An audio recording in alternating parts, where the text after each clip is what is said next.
So back on to the truckers, the Freedom Convoy. Pierre Trudeau has never openly supported the truckers, the Freedom Convoy. That alone, in combination with what he's doing to Christine Anderson and calling her a racist, telling essentially she is a Freedom Convoy trucker from Europe, one of the few supporting.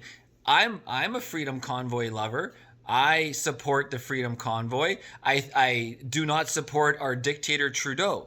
I don't support the mandates. I don't support the vaccine mandates. And I don't support the vaccines and the dangers associated with those, the coercion, the job loss, and the whole big picture beyond CensorTube that we can talk about.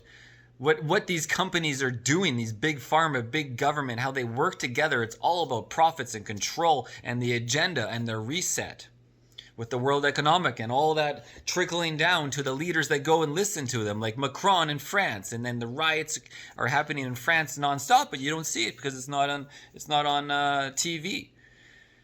So again, Pierre never supported the Freedom Convoy. He literally denounces it in a subtle way. Pierre is not going to be a good leader for Canada. Everyone's like, oh, we need to get Trudeau out. Well, Trudeau will be gone. But we need a real leader, not one just who's saying, like, Pierre is only saying what needs to be heard to get him elected. That's all he's doing. He doesn't stand on many moral grounds. He doesn't put his foot on the ground about Ukraine. In fact, he tweets the freaking opposite. Let's go find what he said. Here we go. Pierre Poilievre. 1 year ago, Russian aggression took on a new form of evil with the unprovoked invasion of Ukraine. With the unprovoked invasion of Ukraine. So Pierre doesn't know, he knows, but he is avoiding the issue at all costs. So Pierre, he's not talking truth. He's not like Maxime Bernier, who does Mad Max Live and has openly talked about, well, what is really going on in Russia? What's really going on with NATO? And how does it have to do with Ukraine? So just like so much of the population has no clue, and let's continue reading. Throughout this war, we've seen the unshakable resilience of the Ukrainian people. Canada must always stand for freedom and democracy in the face of evil tyrants. First of all, Ukraine is not a democracy.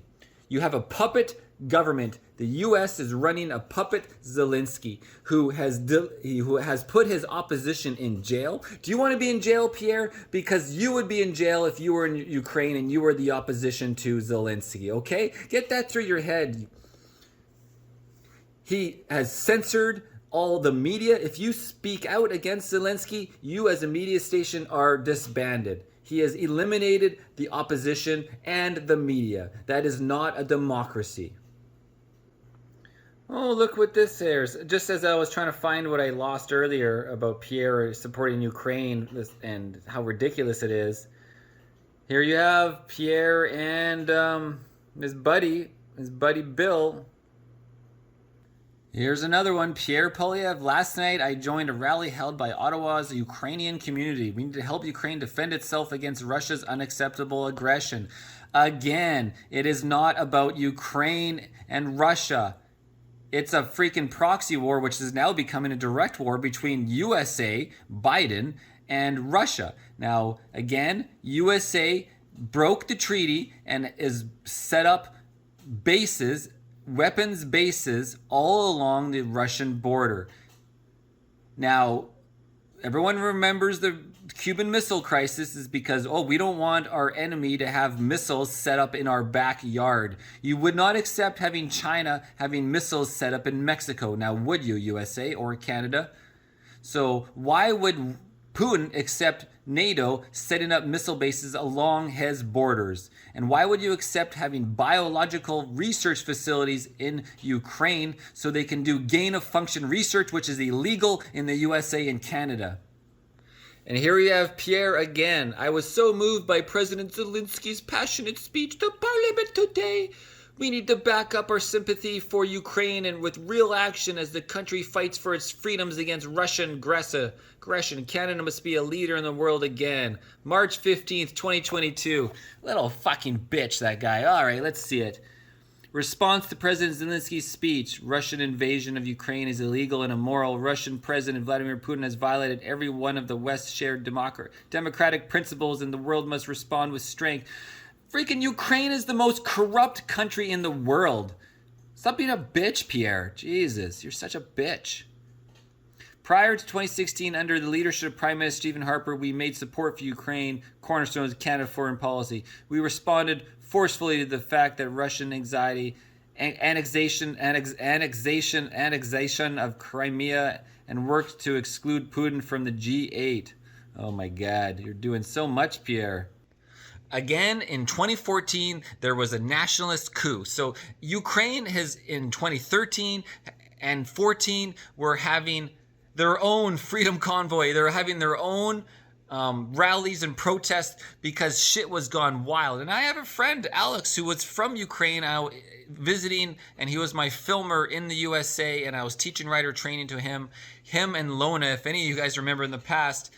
And they fled from Ukraine because of everything, because Ukraine is such a terrible fucking country to live in, as you can imagine. There is no democracy, and there's always civil war. The civil war has been going on forever. So then during this protest, well, guess what? You have Victoria Nuland from the USA instigating insiders, kind of like FBI for January 6th, instigating the protest to become violent. So now you shoot the protesters with a sniper rifle, and the protesters are killed, and they get more angry, and then other people get hurt, and then you create a coup out of that, where the nationalists rise over and take over the country and have the democratically elected leader of Ukraine, whatever his name is, it's forgetting my name, famous fellow, whereas he's removed, and you put in their puppet regime that the USA backs and wants to do because they can control.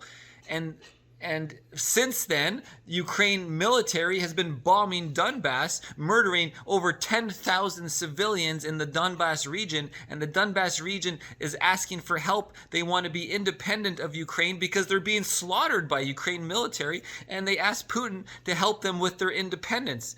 One of the several reasons that Putin agreed to help, and what he did, and then he came into Ukraine and walked right across it doing a special military operation. He wasn't trying to take over Ukraine. He went in there and removed all the biolabs, removed certain infrastructures, and then now they're trying to make Donbass and the Crimea region to help them get their territory. And then now we have the whole war between USA and Russia. There's a quick synopsis.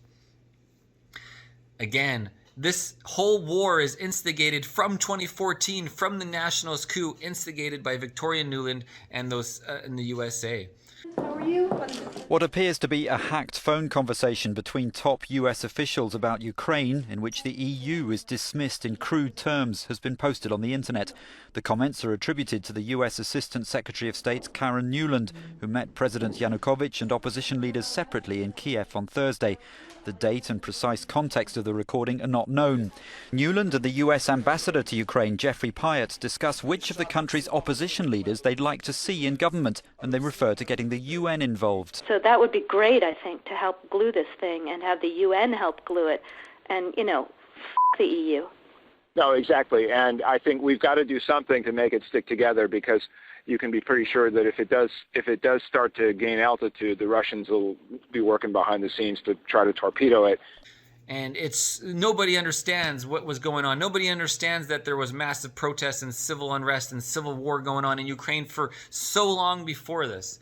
Let's just jump on to the current thing. Let's support Ukraine, yeah. The video has a transcript in Russian. The US State Department said it didn't know where the recording came from, but it criticized Moscow for publicizing it while being suitably contrite towards the EU. We work incredibly closely with the EU and with representatives of the EU, and Assistant Secretary Nuland certainly does as it relates to Ukraine, and she's been in close contact with EU High Representative Ashton. Also, let me convey that she has been in contact with her EU counterparts and of course, has apologized.